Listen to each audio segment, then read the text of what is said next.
Going to be looking at the driver's door control module, which is this unit here.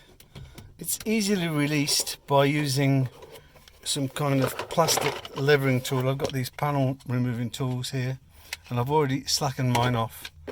To be honest, I'd already started repairing a unit for a friend of mine and took it out. So far I've had no joy, but I'm going to be looking at the driver's door control module. And once you've got it out, you've got these connectors on the back here.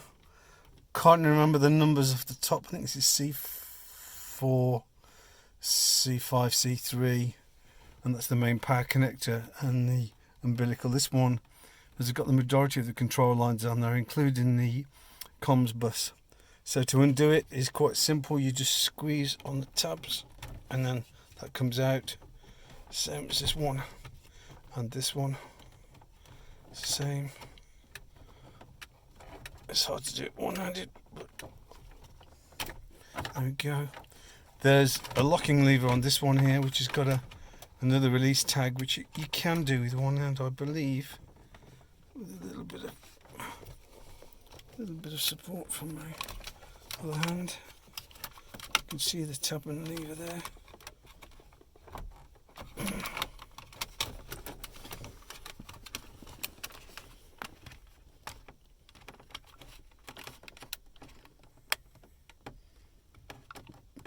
I'll come back to that one in a second. Need two hands for that one. This one's a simple quick release as well. Get a better look at it from here. There's just a little tag you need to press down to release it. Lever. I can't do it with one hand, I don't think. No. I'll come back to that anyway. We'll release that and we'll have a look at the module in the office. Here is a driver's door module out of a Hummer 2005. Note this module is the type that has the power windows up and down, so it does all four windows up and down. Some modules aren't like that, and I believe they're not compatible. There's even difference between the model years of modules. I'm not saying that they won't work from one vehicle to another, but I've noticed that the PCBs are different. Now to take this apart is really quite simple. There are 3 tangs on either side that release the plastic moulding interface, which sits between your door panel and your module. And now to release it, you push these in and then pull it off. I can't do it while I'm holding the phone, so I'll do that and come back. So I've just released these 3 clips on this side. It can be done by hand. I think I might be able to do this one by hand whilst holding the phone. I don't know. Tricky.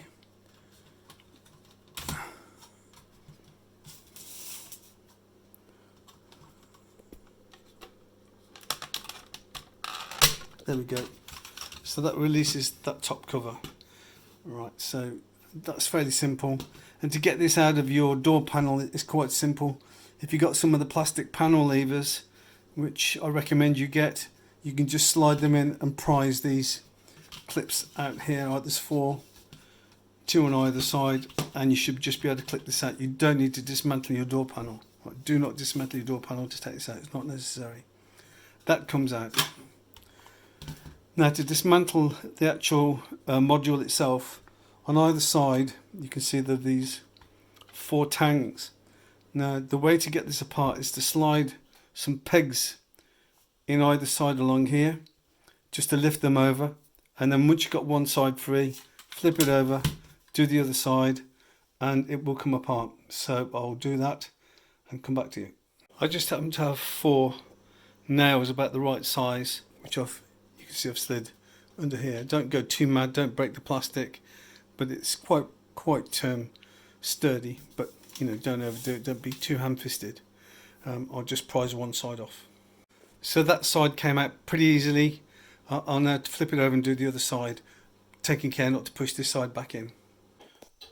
That came apart really easily. Now you have the switch, and then there's the connector moulded plastic housing, which guides the pins from the, you can just see the gold pins reflecting there. This just lifts off to expose the microprocessor controller, which is just plugged into the baseboard like that on this 12-pin 0.1 inch connector. And now you can see you've got your membrane keypad PCB held into this switch housing.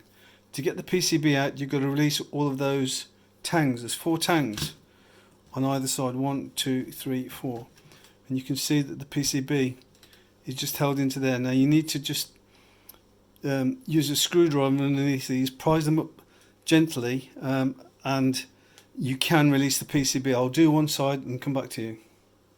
Right, to release the PCB, if you push your finger underneath the tang in here, just press, you'll probably find that the PCB just clips forward. Hard to focus and do it at the same time. You can just hear the click. That's the third one, fourth one. Now the PCB should be free. You can just put a little screwdriver behind just to make sure that the PCB has come free. Give me a second.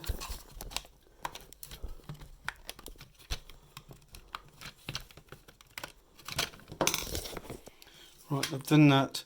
All 4 on this side have been released. Flip it over, same thing. Now, this may take a 2 hands with a screwdriver just to put behind these PCB lugs, which help lock it in place. I'm just going to do that and then release it. So I've released the membrane switch PCB, and it should just drop out, and there we go. On top you will find, resting on top, this is a little light pipe which takes that LED there, just this one, just I'll just show you just here, takes that and shines a lot of light around those 4 places and spreads it to the 4 switches to the windows. So they use one LED to do that. So that just sits inside the housing in there like that. Right, only goes in one way around, so you can't get that mixed up. Everything only fits together one way around. So now you've got your membrane keypad, which is like a silicon rubber type or green silicon rubber type thing with these little, I think they must be carbon bushes or pips, whatever you want to call them. And when you press those, they touch onto the PCB, onto these little gold areas, right? So you're actually making the gold contacts together. Now these gold contacts may get corroded. If you've had water getting into the assembly, which will carry with it all sorts of contaminants and dirt, they may get dirty. So you may need to clean this membrane pad up. I'm not quite sure.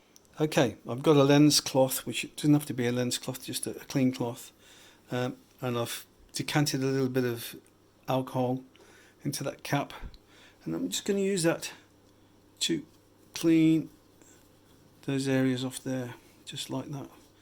They should look squeaky clean when you're finished. You should be able to see the gold. Don't use any abrasive materials on the gold, because the gold is only a few microns thick and you'll just rub it away. And then after you've rubbed it away, it'll just corrode. And then when it corrodes, it won't make contact. So you've actually made it worse. So that's all you need, just to wipe those areas clean. There we go. Everything should be clean. Keep your fingers off. Your fingers have grease in the pores, and the grease will cause the contacts to corrode. So after you've done this, make sure you don't touch them with your fingers. Okay. Grab the PCB by the sides and it should be fine. Now if we look at that, you can see that really nice and clean. Give your PCB a check over, make sure all of the tracks are nice and clean, nothing's corroded. It's not a very complicated PCB, this section, quite easy. All that happens is there's a signal that clocks data in from all of these buttons. As you press them, they go into a shift register and it clocks them all out in one great big serial string to the main controller PCB. If there's any problems with that circuit, none of the switches will work. So if some of your switches are working, it's more than likely just a contact. Other than that, if something isn't working, like a window is not going up or down, it's more than likely, if it's not one of these switches, to be one of the control chips on the main PCB. I'll give you a description of that in a later section. So that's all you need to do to clean that up, and the reassembly is really easy. The whole process of doing this, to get that unit out, take the connectors off, take it out, give it a clean, shouldn't take more than an hour. You know, probably even quicker than that if you've done it once or twice. It's really, really easy. Don't be frightened. But again, don't touch the pins with your fingers. Or if you do, make sure you give them all a bit of a clean, because you don't want any dirty contacts. Dirty contacts cause problems. Okay, that's the driver's door module disassembled. Now, the way this works is there's a membrane pad, as you can see, like this, which sits inside the key switch assembly. So there are your keys. That's your left and right mirror, your four-way mirror, and your Windows lock, your power windows, and then your lock and unlock button. So that sits like that. Inside there mounts this light pipe, which takes the light from one of the LEDs and shines it through the buttons, and that sits in here in some way around. I think it's like that, sits in there just like that. So your keypad can only fit in one way. Now if you look at the membrane pad, you see there's some little, I assume they're graphite little pips, and when you press a button, you push that pip forward, and then it makes contact with the contacts on the membrane panel, and that's what triggers the circuitry to know which button you've pressed. So when this reassembles, having cleaned it up, you can give these a clean as well. Give the membrane pad a clean as well, just to make sure they're not corroded. Then that sits inside there like that. Sorry, upside down. Only goes in one way. So it goes in that way. Like that. And then on top of this sits your PCB. Then on top of that mounts the CPU board. Now when you push this in, it'll click into place. So if we do that, you can hear it click into place. Make sure they're all pressed in, and you can see the little areas where the PCB clicks in. They're held in together by these plastic tangs, top and bottom. So they're all in, nearly all in, not quite all in. Right, they're all in now. So now your key should operate like normal. So there's your mirror, select your four-way button, Windows lock button, up and down windows, lock and unlock. Then on top of that sits your processor board. There's a 12-way 0.1 inch pitch standard PCB to PCB connector, which plugs into the keypad, membrane keypad PCB. Again, this can only fit in one way round. This should just plug back in if I haven't put any of the keys. So that presses in like so, and that just sits there. That's going nowhere. Then on top of that, you've got your connector block moulding where the actual connectors fit in. Now that mounts on top of all of these pins, so be careful not to bend any of the pins, otherwise they won't align with the little holes, as you can see. So that clicks in, and there's your switch reassembled. Quite simple really.